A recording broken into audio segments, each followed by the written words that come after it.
Muy buenos días, amigas y amigos. Este es nuestro devocional diario, un año en la vida de Jesús, de Fable y Mortimer. En el día de hoy leeremos en el Evangelio de Juan capítulo 12, versículos 9 al 19, y la palabra del Señor dice así. Gran multitud de los judíos supieron entonces que Él estaba allí, y vinieron, no solamente por causa de Jesús, sino también para ver a Lázaro, a quien había resucitado de los muertos. Pero los principales sacerdotes acordaron dar muerte también a Lázaro, porque a causa de él, muchos de los judíos se apartaban y creían en Jesús. El siguiente día, grandes multitudes que habían venido a la fiesta, al oír que Jesús venía a Jerusalén, tomaron ramas de palmera y salieron a recibirle y clamaban: Hosana, bendito el que viene en el nombre del Señor, el Rey de Israel. Y halló Jesús un asnillo, y montó sobre él, como está escrito: No temas, hija de Sión, he aquí tu rey viene, montado sobre un pollino de asna. Estas cosas no las entendieron sus discípulos al principio, pero cuando Jesús fue glorificado, entonces se acordaron de que estas cosas estaban escritas acerca de él y de que se las habían hecho.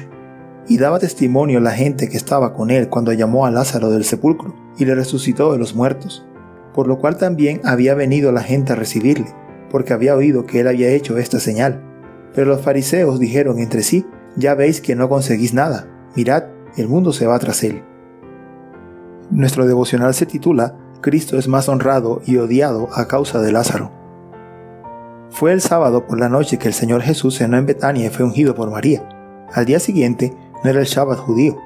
Ese sábado comenzó a las 6 de la tarde del viernes y concluyó a las 6 de la tarde del sábado.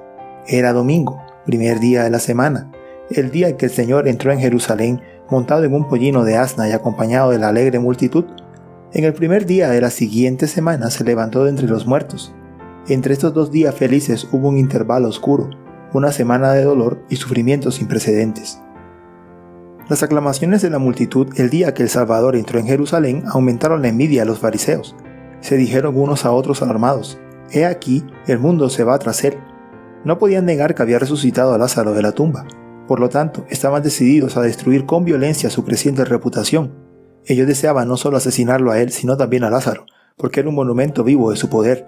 Pero si hubieran logrado su objetivo, qué fácil habría sido para el príncipe de la vida llamarlo por segunda vez para que saliera de su tumba. Las hermanas poco sabían, cuando solicitaron ayuda a Jesús en su hora de dolor, que la resurrección de su hermano conduciría a la muerte de su Salvador. Poco pensaron, cuando vieron a ese hermano sentado en la cena de Betania, que ese día de la semana, su libertador estaría durmiendo en una tumba. Pero al final, tuvieron motivos para regocijarse, porque la muerte de su Señor fue la precursora del evento más gozoso que ha sucedido desde el principio del mundo, su resurrección. Tampoco fue Lázaro solo quien provocó la enemistad de los impíos. María, con su acto de amor, fue la ocasión para incitar a Judas a cometer un acto de traición. Estaba tan indignado por la desilusión que sufrió y por la reprimenda que recibió, que se ofreció 4 días después en manos de sus enemigos. Verdaderamente, María ungió al Señor para su sepultura. Era su única unción, porque fue enterrado apresuradamente. El ungüento que prepararon las mujeres llegó demasiado tarde. Así percibimos que la familia de Betania despertó inconscientemente la indignación de los 2 principales instrumentos de la muerte de su Señor. El servicio prestado por María llevó a Judas a proponer su traición, y el beneficio que recibió Lázaro llevó a Caifás a sugerir su asesinato. Tal fue el misterioso arreglo de Dios. Él que saca un verdadero bien de un mal aparente, sacó un mal aparente del bien real. Las buenas acciones a menudo van seguidas de consecuencias que parecen malas, pero los siervos de Dios no tienen por qué desesperarse cuando sus intentos de honrar a su maestro aumentan la malicia de sus enemigos.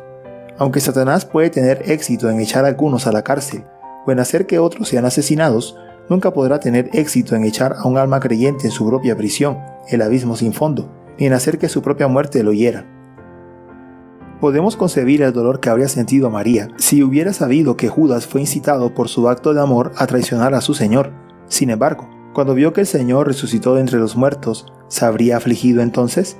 Sin duda ha sucedido a menudo que la piedad de los nuevos conversos ha despertado enemistad contra su ministro e incluso ha llevado a su ejecución. Esos conversos deben haber sentido una angustia aguda cuando vieron a su amado maestro consumido en las llamas, pero su angustia se convertiría en gozo si lo vieran de pie ante el trono vestido con una túnica blanca, con una rama de palma en la mano, o sobre el mar de vidrio con el arpa de Dios, o con el Cordero en el monte Sión cantando el cántico nuevo.